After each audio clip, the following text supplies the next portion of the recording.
Hello, you wonderful people, and welcome to another episode of Untitled Reviews. This being a show where I talk about TV shows that are dramas. For today's episode, I'm going to talk about the latest episode of Walker Independence. A lot of really interesting things went down in this episode, so let's break it down. So immediately picking up after the events of last episode, we finally find out who Gus was referring to when he said he knows who might be Liam's killer. And it's not Tom, but he believes it's the former sheriff, Otis, which is obviously that's who he served under a deputy for, and obviously him and Callian have history with him as well. And it's like, yes, the weapon that was most likely used at the time, like he's the person who also uses that weapon. Tom doesn't use that. It's like a 36, so it's like, right, there's no, like, Tom doesn't use that, but Otis does. But Callian does point out it's a common enough pistol that that doesn't have to necessarily be the case. So. But obviously they talk a little bit on their way there about kind of their distance lately about everything that's going on. It's like, right, you should have come to me about your suspicions about Tom. And then, yeah, the Davidsons are buying up property, but in the long run, that ends up being something like Kate's having to deal with too. Like, right, buying up property doesn't make you... It's like, the fact that you're using shell corporations to do it does seem like you have something to hide, but that's still nothing, like, illegal. So they don't have anything on that front. And that's actually what Kate's up to this episode. She wants...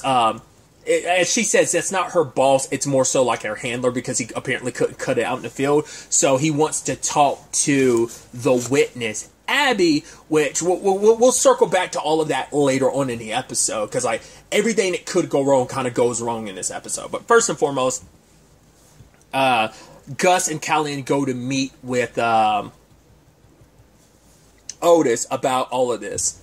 And Otis has no love for either Tom nor Liam because he was kind of like saying like, oh, Liam might have been corrupt too. Because he had retired, but he admits it later on. He's like, I didn't want to retire. I basically got bought off by the Davidsons. Because Abby ends up showing up later because he's the last person that talked to Liam when it comes to all of this. So maybe he has some idea of why Liam left and maybe potentially some reasonings behind all of this. But the Davidsons are the ones that paid him off. That's why he stepped down from sheriff. And that's why he was like, yeah, because it was supposed...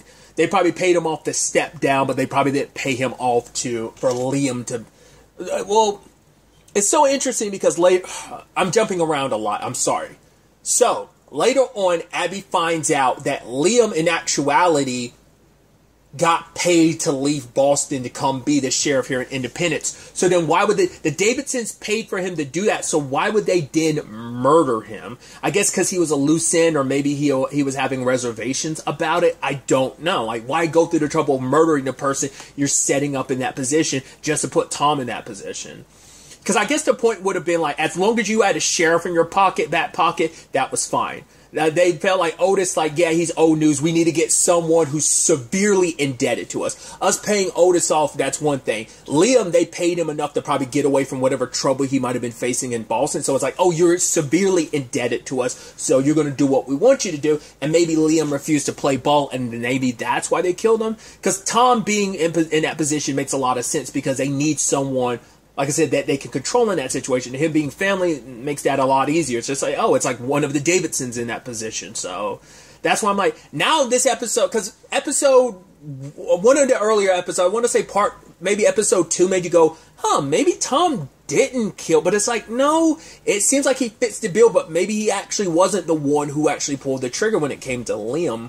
I mean, maybe the Davidsons didn't want him dead, but you assume they would. I mean, the fact is they're cutthroat enough. His aunt's cutthroat enough to poison Hagen just to get the place, so to get Hagen. So, like, it shows that they are cutthroat to do whatever they want to. They're trying to buy up land and stuff like that. So, but once again, there might be a few rotten eggs in that situation, just like the present-day Davidsons and the Walkers. It's like, right. No, yeah, they might have some, like, rotten eggs here and there, but it doesn't mean the family as a whole is evil, So, I don't know.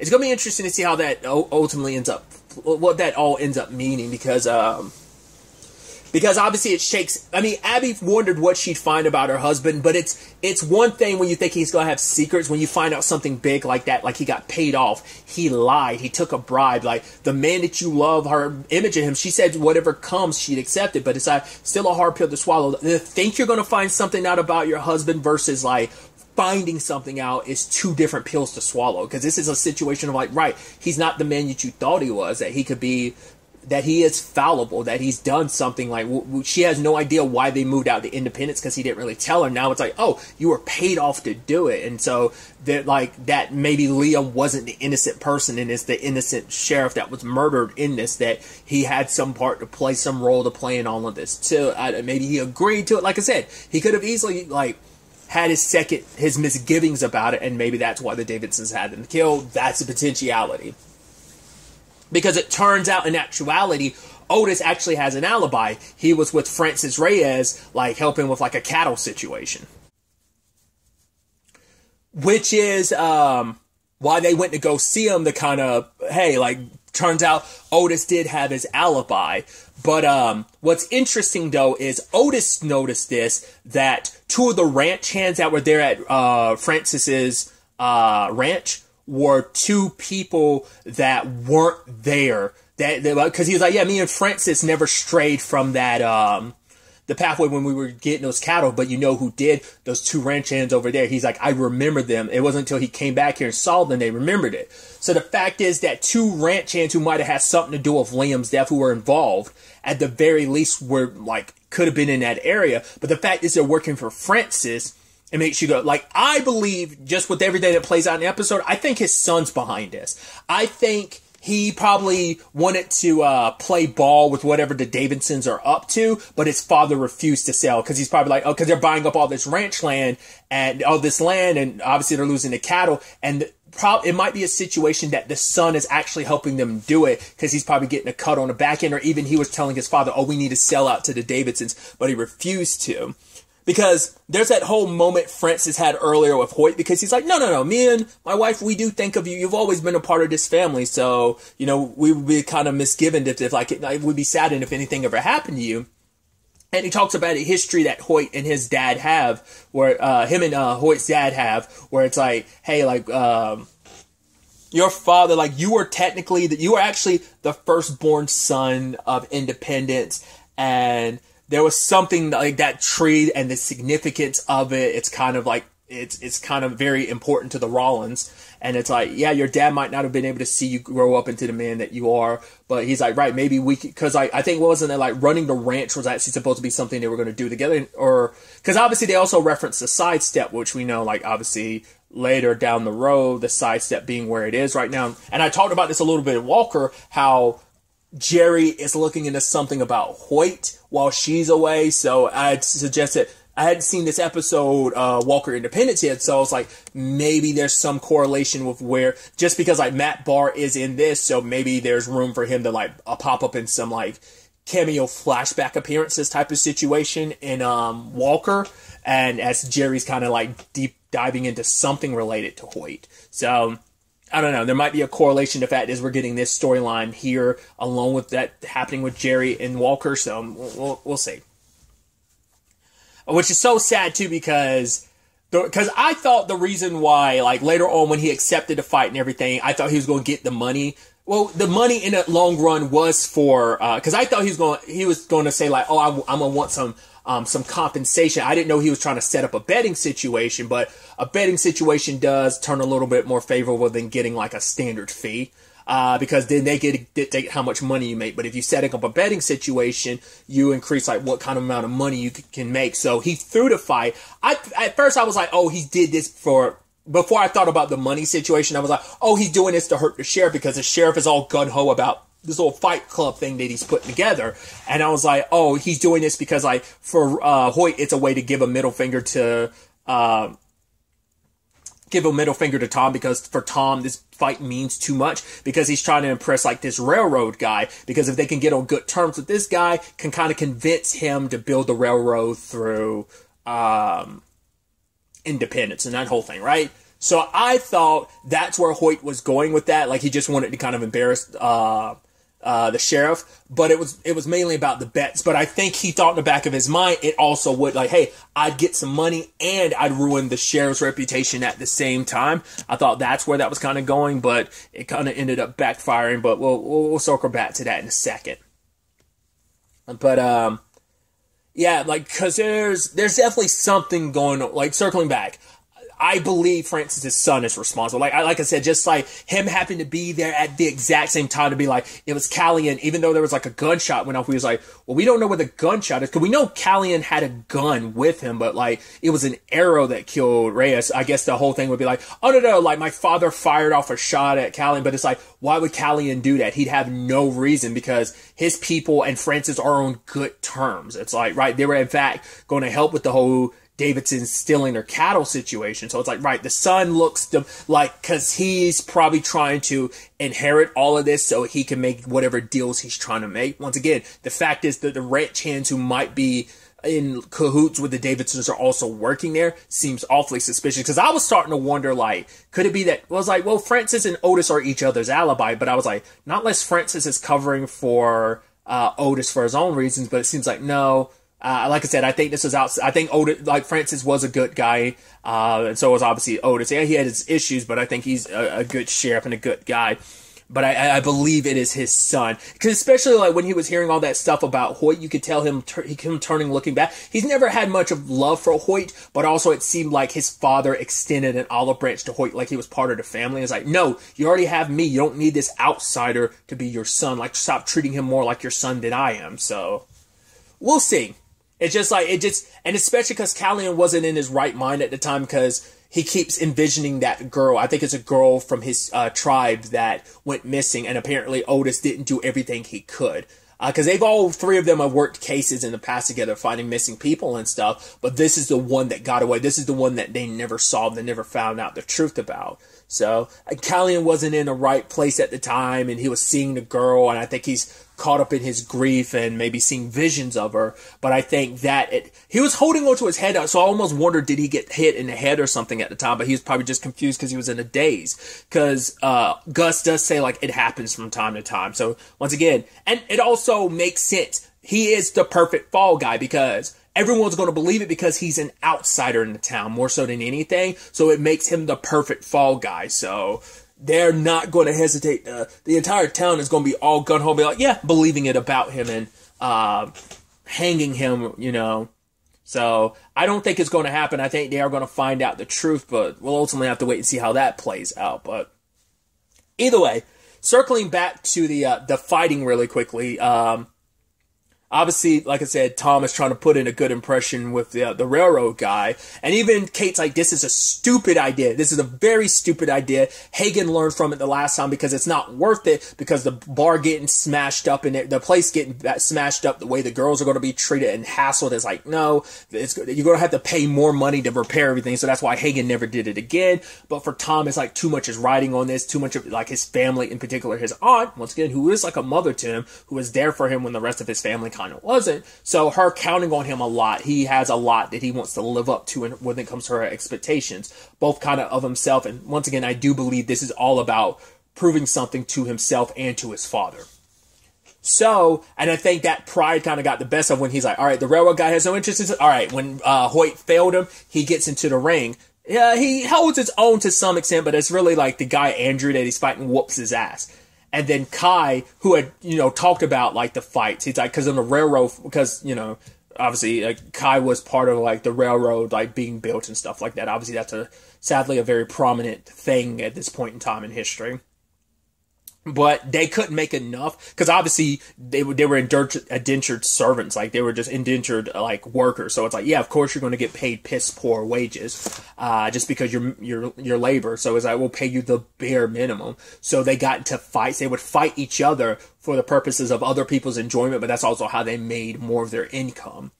And Kai said at the time, he's like, no, I never participate in the fights. But looking at Kai, was like, he did. Because he has a past that we don't know anything about. We've gotten little instances of it here and there.